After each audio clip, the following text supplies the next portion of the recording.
director of the Playas de Tijuana Mural project. I'm here in Playas de Tijuana just speaking a little bit more about the mural project. I honestly fell in love with Playas de Tijuana. This space has allowed me to grow so much. A lot of my work holds a personal value. I've mentioned to media that my dad crossed the Playas de Tijuana.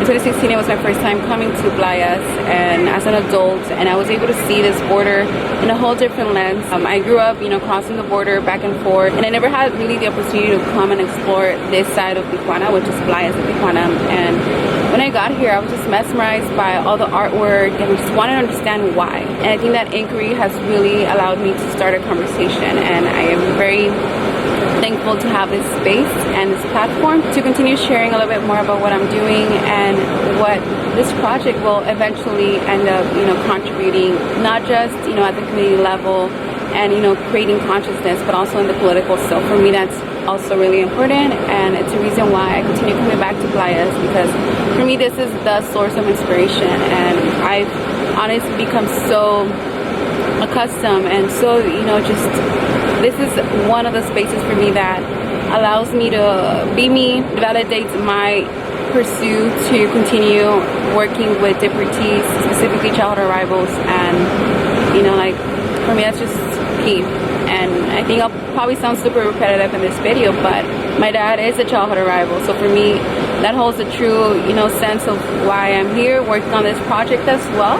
And it's just a conjunction in regards to all the work that I was able to do at UC Davis before becoming candidate. So just a little insider, we finished adding on a few QR codes 2 days ago, and I just came to see how everything held up just because of the weather conditions. We do have a few more images coming up in the summer, so around 6 to almost 10 new portraits we're going to be adding on to the mural here. So it's really exciting, and I just wanted to do a little check-in with everyone to know a little bit more about the project and our next goals. So let me show you a little bit of the mural project right now. So I'll try to zoom in. We have Isaac, John, Carla, Monse, Andy, Tanya, Jairo. And then pretty soon we're gonna have more images, and they're gonna go on this side of the border fence.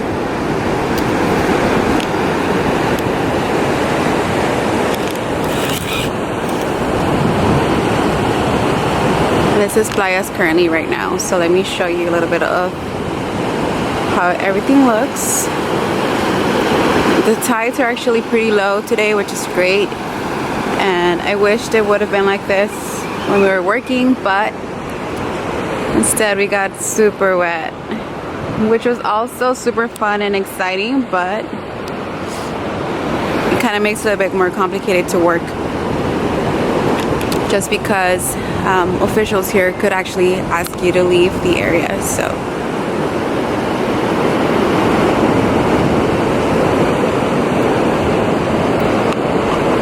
as you walk up close to the mural, this is what you could see. It looked way better on Saturday, so that was the day we came out here to paint. So it was February 15, and we spent most of our morning here and then the entire night. So we added on new QR codes, and we're gonna restore this with the help of our community narrators. So all the codes work. I was actually trying a few of them right now, and they work perfectly. There's actually signal here, and what we did, basically we painted this wall blue, and we also added the QR codes, added a little bit about the project here and also here, but as you can see, people already tore them out, which is really unfortunate. And yeah, but we have the project's info here as well, with credited to Mauro and PDT Mural Project and myself as well from our collaboration. And I'll show you a little bit more of the portraits. So this video is going to be honestly a rascuache attempt to show you how this mural looks like. So we added the new QR codes here for Jairo. Tanya's has already been ripped out, and Andy's is already non-existent. Monse's, where is it? And Monse's is holding up, but it's really high, so we added a new one here. Then we have Carla's family's QR codes here, but as you can see, they're already destroyed. And Isaac's is gone. So, yeah. So, for the moment, honestly, I don't feel like discouraged to continue working on the mural, but it just gives us more of a purpose to come back and, you know, just be here and make this happen. So let me show you. So this wall here is actually gone, and you know, people could actually walk through here if they want, but we're not encouraging that as well. So let me try to set you up a little bit. So I don't have my tripod with me today. I need to check the time because I'm getting picked up to head out. So like I mentioned, I'm here in Playas de Tijuana, and we worked on a mural project this Saturday, and it was a really great effort. You know, we had a few volunteers, and my key ones have always been Ulises and Tanya. I'm really grateful for them because thanks to them, you know, we're able to work on this project and, you know, restoring it, continue honoring the people that are part of this project, and, you know, just continue the effort to communicate the stories of trail survivors. I honestly have a lot to say. I've had a few meetings this week that have been really fruitful in the sense that they help, you know, engage a little bit more in conversation to what it means to be deported. Just considering the fact that a lot of the folks that we work with here with Humanizing Deportation are actually childhood arrivals, and you know, their experiences after being deported really do mark their own life, their family, and extended family and community. So I think it's really important to, you know, validate their existence in Mexico, specifically here in Tijuana, because we are at a border town, and you know, Tijuana has a long history of, you know, taking in migrants. I think it's really important that we accommodate and are ethical in the sense of how we seek to push for human rights.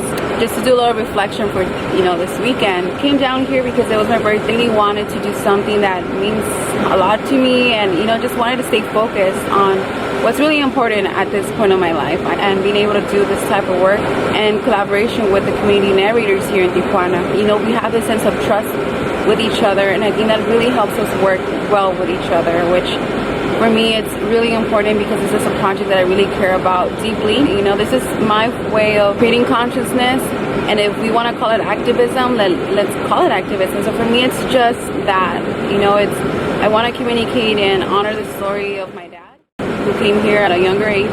You know, I think sometimes people do wonder why I'm working on this, and because I am a U.S. citizen, and I do have this privilege, you know, to cross the border, be in Tijuana, and, you know, engage in this type of work, also because I'm a PhD candidate. But I also think it's really understandable that we get to question who gets to work, but I think it's also important to acknowledge that there's allies out there that want to help, that understand their positionality. And you know, in my case, I in no way want to erase the stories of those that we're working with or collaborating with to better, you know, say it in a better way. And I think it's important to understand that this is like the first time I get to experiment something like this, you know, as powerful as this project, and I'm learning along the way. I'm pursuing, you know, the best possible way ethically to work on a project of this kind. And you know, I feel very thankful that there's so much support out there, you know, and I'm always open to constructive dialogue. I do emphasize highly the constructive aspect.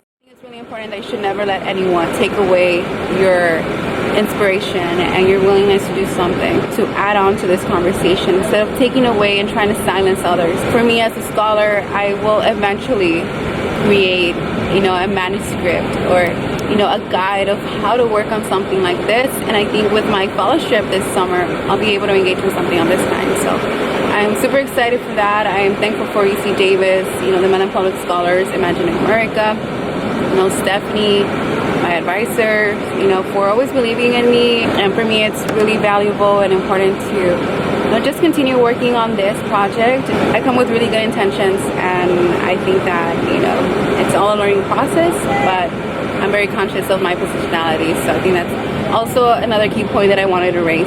So just to, you know, continue speaking on the mural project, we're going to be adding these new faces as well. And sorry I'm checking my phone, but I'm waiting to see when I'm gonna get picked up so I can head out to my Airbnb. I am really trying to use up as much as my time that I have here in Playas to, you know, just record, do a little inside video. Like I said, I'm gonna be working on this project throughout the summer. So I am currently fundraising for the Playas de Tijuana Mural project. So if anyone's interested in, you know, supporting our cause, please do contact me. I will also add in the PayPal. I'm gonna try to get a GoFundMe as well. And also my Venmo. I do keep track of everything, you know, just for paper trail. And, you know, just so we could all know where these funds are going to.